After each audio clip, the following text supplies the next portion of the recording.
Hi, Danielle. We're so excited to have you on today's episode and to learn more about your career journey. So, thank you so much for being here. It's lovely to meet you. Lovely to meet you too, and I'm so happy to be here as well. Thanks so much for having me. Of course, I'm going to jump right into our first question for you, Danielle. So, we're really intrigued by your career journey and your professional growth. Let's start from the very beginning. How did your past experience and education at Ivy pave the way and lead you to your present position as a product partnerships manager at Grammarly? Yeah, and maybe I'll explain a little bit about what product partnerships is and then work my way backwards a bit. In my role of product partnerships, the way I explain it to folks who are kind of outside of the industry, outside of maybe even tech, is with an example that I think everyone can relate to. You have your iPhone or you have your Android phone, and your phone does some stuff on its own. It has the hardware, but it's really like all the different software applications that give you the value of the phone, whether you're sending a message on Facebook or posting something on Instagram or using the map app to get to where you need to go. It's those apps and integrations that actually provide you with functions for your phone to work. On the product partnership side, I work with apps, but for business to business or B2B software applications. So I work on integrating and creating product ecosystems for these B2B software companies so that the customers that are using the software can do more with the product, can connect the product to other applications that they're using and overall be more productive, be more efficient, be more effective in the different workflows that they're creating. So that's like what product partnerships is, or how I describe it to be. And how I got here is interesting. From my time at business school at Ivy and university, it goes one step earlier in high school, where I completed a youth entrepreneurship program called Junior Achievement. Program is about getting a bunch of high school students together to start a entrepreneurial venture, start a business from scratch. So new product, marketing it, selling it into the community, doing financial reporting, everything that it takes to get a business up and started. And that's what really opened my eyes to the world of business. My role at the company was the vice president of sales. So I got exposed to like the business development world as well through this program. And that was a formative experience that even led me to pursue the Ivy Business School, pursue a business education, and then, from there, get connected within the tech space. And one thing led to another. The rest is history from there. Awesome. Yeah, it's great to hear that backstory to see how you got to where you are now. And it's also great to have some context for what exactly product partnerships is. It can be a little unclear at times. So thank you for clarifying that. Reflecting more on your current role, how does your journey differ from your initial expectations? Did you always anticipate pursuing this specific career path, or did your ambitions evolve along the way? Yeah, I think this is a great question because I didn't even know that partnerships existed as a function. And product partnerships is not the only function within the tech world or the business world. There's channel partnerships, there's all different sorts of partnerships, but I really didn't know anything about that. Certainly did not anticipate this specific career path. I would say my expectations definitely changed and evolved. In my first 2 years of my undergraduate degree, I was studying actually sociology before the Ivy Business program. And I was really keen on social justice. And even entering Ivy, I thought that that was going to be the path I would take, maybe like nonprofit management or something in the public sector on like the more business and administrative side. I was really involved in things like the nonprofit club at Ivy. I did the sustainability program. I did the community consulting program, which was a pro bono consulting project for a nonprofit in the community. So I really was going deep down that path until I got exposed from one of my mentors to the tech industry. And she had just started a sales position at Shopify, which would have been my first business job. She spoke so highly about the team there, the company there, where the company was going, and she recommended that I check them out. And I took her advice. I checked them out. I started speaking with the team there. And what I learned was that this is another industry that is rapidly creating change in the world. This is an industry that is creating a lot of different solutions, a lot of different ways for people to do business better in a really rapid pace. And as much as I was still drawn to the nonprofit sector, public sector. I felt the pace that I was looking for was something a bit quicker. So still very much involved in nonprofits and social enterprises and different things like that, but more kind of in a like volunteerism way versus what I do for my day-to-day work. To sum it all up, it was very different from what I expected I would end up doing. And I'm really glad that I kept an open mind and kept keeping in touch with my mentors, learning from them, having them help me open up their network to me, and benefiting from some of the experiences of folks who are, a couple years ahead of me and maybe had similar interests, similar goals to me, and being able to see their journey and use it to inform what path I wanted to take. Yeah, definitely. I really think it's important to emphasize that what you might expect for yourself in your career path isn't always exactly where you end up, but that can be a great thing. And as you said, staying open-minded and seeing all of those other career paths can be really helpful. So I love that you touched on that. So thank you. You've also worked as a product partnerships manager for Shopify, as well as a team lead for partner management at Zapier. So I would love to know what your energy drivers are within these roles, and additionally, whether there are any energy drainers that you've personally identified for yourself.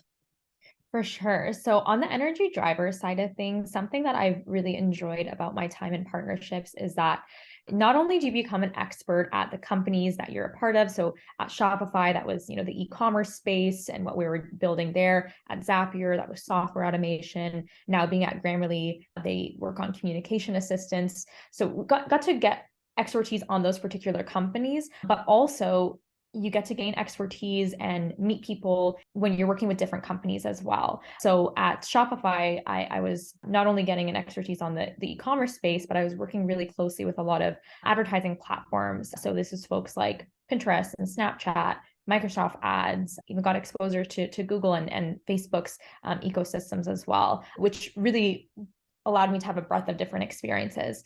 And Zapier in the software automation space, they partner with every single software company out there. So I got to work with folks that were building project management tools, team communication tools like Slack, every single business software type of tool imaginable. And then now being at Grammarly, we're kind of building things from scratch and learning about a lot of different areas as well. So that is something that has always driven me. Another energy driver for me is like those quick wins, celebrating those little moments along the way. Product partners have a lot of different phases to the project. So going from like that early research phase, who should we partner with? What should we build? Then actually approaching the partner and understanding if there's an opportunity there, maybe doing some negotiation, actually then going to build and launch it and grow the application, grow the integration. And there's so many different steps along the way to take you to that launch moment. So you can't just be motivated. Like for me, I can't just be motivated by the launch moment. I also have to be motivated like of all the little steps along the way. Like, oh, that was a great partner meeting. Like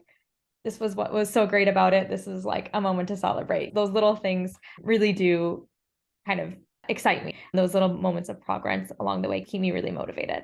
On the energy drainers side of things, in partnerships, I mentioned all the different phases of projects that we work on. And not only are you working with one partner at a time, but you're working with maybe 5, 10, 20, upwards from that as well. Each partner could be at a different phase in the kind of partner life cycle, if you will. So what that means is that there's a lot of moving parts. And this is exciting because there's always different things to work on, but it also means that you have to be really organized. You have to have like good systems in place to track everything, good documentation to even just remind yourself of what's going on, let alone communicating it with the rest of your team and keeping everyone else informed and on track. So for me, the energy drainer is when there's a gap in operational excellence and maybe not the right systems and tools in place to keep me on track and keep everything moving forward. Because I want to spend my time doing the tough stuff, those tough conversations, or that really deep thinking, strategic thinking and deep work. I want to spend less time doing admin stuff.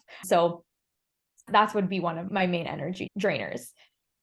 Yeah, definitely. That's awesome that you've been able to identify those positive aspects of your work and then some that might not be geared to sort of fulfill your energy and drive you throughout the day. But I love that, as you mentioned, throughout your entire sort of role, there's those mini moments that you're able to celebrate that get you excited. I think that's really important for everyone. And I do think that energy drivers and drainers are unique to whoever is fulfilling that role. So it's really important to try and maximize the drivers and obviously minimize the drainers. So that's amazing. Sure. Yeah. So another thing I'd love to ask you, Dannielle, are there any misconceptions you might have had before you had experience in the industry? And is there anything you think should be discussed more in regards to product partnership management? Yeah, I think one thing that should be discussed more is that partnerships is a really viable career path for business majors, especially if you're considering like a generalist program, like an Ivy, like a Queen's Commerce or other generalist programs. Partnerships in general has a lot of different skills that are involved to being successful. There's the communication aspect, there's the sales aspect, strategy, product and being product minded. I think a lot of people who are maybe more tech savvy or interested in that space think to product management, which is another great field for generalist business majors. But partnerships should also, especially the product partnership side, should also be very much considered there too. So I think a lot of folks who are maybe in that mindset, maybe in school studying, wanting to try something that has a lot of breadth, they might look to consulting as a path, management consulting, which absolutely will provide a lot of breadth of experiences as well. But there are other paths as well to getting a generalist experience too. So partnership should not be ignored on that front. I will say though that it's not going to necessarily be a place that you land from looking at the jobs that are posted on your school's career portal, especially for breaking into the space. Probably a hidden job market. For my first couple roles in tech, I never actually applied to a specific job for my first role, which would have been at Shopify. It was all through referrals or networking within the company to land my first and next opportunities there. So that's going to require a little bit more creativity potentially to break into as a new grad or as a student looking for an internship. One other misconception I'll share is confusing partnerships with sales. And depending on the company, depending on the role, there might be some overlap or a ton of overlap, but partnerships, at least the way my career has taken me, has not been a sales role. Sales is another really great, viable profession for business grads that I think is often overlooked for marketing or accounting or other types of functions. Sales can be a very lucrative career path too, but it's not the same thing as partnerships. Just a different motion, different function as well, although there, again, might be some overlap there. So if you're thinking of fields that require good communication skills, maybe influencing skills, definitely consider both, but also understand the differences between the two functions. Yeah, that's definitely great to point out. I think especially the first point you mentioned, people can sort of get tunnel vision in a business degree with just a consulting opportunities, but it's really important to expand and to look outside of that. So I really like that you mentioned that. And I also have another question for you. So Sure. what are some key skills that you have developed while working in this role or previous ones that you believe are crucial to sort of succeeding as a product partnerships manager? And how would you recommend young individuals go about honing in on those skills? Yeah. I've mentioned it a couple times so far, but communication skills are really important, both from a written communication, being able to create documents and briefs, formal presentations, like walking through a traditional slide deck, as well as more informal, just meeting facilitation, owning an agenda, driving it, bringing different folks together and facilitating a productive conversation. And the way I recommend for folks, students or new grads to actually engage in that skill is just to like take on a lot of different opportunities. I was constantly participating in public speaking competitions, business case competitions, different opportunities for me to practice just being in front of people and talking. And it's very nerve-wracking. So I totally get why it might be not your first choice of something to do outside of your classes or outside of your extracurriculars you have going on. But the more you do it, the more you get comfortable with it. And it really does help in building up your confidence, if nothing else, to be in front of an audience and be driving different conversations forward. So that's one key skill is the communication skill. Another key skill, and this helped me early on in my career, and I think it would be helpful for others who are just starting off their career, is being a self-starter. I went into this role not knowing a ton about the tech industry, not knowing a ton about partnerships. Of course, you're new to the space, and these are not things that are really at this point taught too much in classes.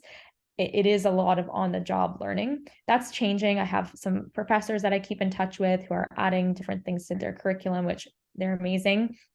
But this is generally a very new discipline that I became a part of. So one thing that I did was just finding different ways to add value in ways that I could. Maybe I wasn't the biggest expert on different topics early in my career, but I was able to do things like plan a team social event or organize the team's Google Drive, and just different things that would maybe folks didn't have time to do or wanted to do, but just didn't have the capacity for. That was areas that I put my hand up, quickly executed off the side of my desk, along with the other projects that I had going on, and was able to contribute to the team culture, contribute to the team's productivity.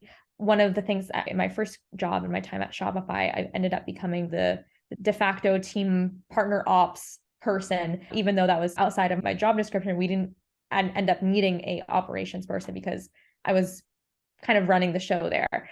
So those two areas, communication and self-starting, kind of taking initiative, are some key success factors for starting off in a partnerships role. Yeah, definitely. I think it's really important, all of those points that you covered on, especially a lot of cases when you're starting a new career. It's very easy to feel like you don't know anything in comparison to people working above you. And it's important to know that there's lots of different ways to add value when you're in that position. And additionally, I think it's really inspiring that you were so involved in so many different sort of extracurriculars outside of school, even though they might have been nerve-wracking, as you mentioned. I do agree with you that it's the best way to sort of grow yourself and to get practice in a lot of important aspects. So I think our listeners will really benefit from that. So I have one more question for you, Dannielle. So if given the opportunity, what's something that you feel you would have done differently in your career path? And what advice do you wish someone had given to you at a young age? Yeah, the one thing that I wish I did differently, specifically going back to my time in high school, is I wish I asked for help more. I thought I knew what I was doing. I thought I had things figured out. I was humbled super quickly. We talked a lot about the Ivy Business Program, and folks who are approaching that program will know how competitive it was. I did not get in my first try. Totally failed my first time applying in high school. And it was completely from a written application standpoint. If I asked for help, if I asked someone to read my essays for me, give me feedback, if I asked what worked for them in their essays, I would have completely avoided this misstep and just such a missed opportunity at that point. And I learned really quickly that folks who have done the things that I want to do, folks that are on paths that I want to be on, have more information than I do, and I can benefit from that information. So definitely would have asked for more help during that phase of my life. And in terms of advice that I wish I would have gotten or that I would give to someone else at that phase is you won't know what you do until you try something. You talked about those different types of competitions being the best way to grow yourself. You might try that and you might hate it, and that's okay. Try something else. There might be something else interesting that resonates with you that you might say, hey, this was challenging, but I actually want to do more of it. So I really so happy to see folks who are listening to this podcast, exposing themselves to different career paths. Being a part of the Illuminate Universe community and program is such a great way to expose yourself to a lot of different things. So if you're here, you're probably already doing that. So keep on doing it. And the last piece of advice, and we touched on this theme earlier as I was walking through my career path as well, is that being open-minded, doors will open very suddenly and unexpectedly, and they might close very quickly as well. So you have to be ready to enter an open door if it opens up. And being ready might mean different things for different people. Maybe that means having your resume always up to date. Maybe it means having your interview skills sharpened up, maybe for the key questions, strengths and weaknesses. Tell me about yourself, the classic ones. So just being ready to present yourself in a way you feel good about for an opportunity, should it come its way, has really helped me in my career in those moments where I was presented with something that I wasn't expecting or that I didn't plan for, and being able to actually move forward and grab the opportunity and make the most out of it. So I wish everyone who's listening to this podcast, whether they're a student or new grad or in high school, not in university yet, I wish so much good luck. Lots of bright futures ahead. There's so much great knowledge shared in all the different podcasts that are posted on the site. So hope you find what you're looking for. Hope you find a nugget or two in this conversation that inspires you or encourages you to look into something new. Of course. Thank you so much, Dannielle. I'm sure that our podcast listeners are one step closer now, thanks to you, to finding what they're looking for. And I really appreciated everything you've shared today. I think you have a wealth of wisdom, and it's really kind of you to share it with the listeners. And thank you so much for being a guest today on the cast. As I mentioned, our listeners are at the prime age to soak in all of this knowledge. So I think it'll be really beneficial. And we really have appreciated your time. Oh, my pleasure. Anytime. Of course.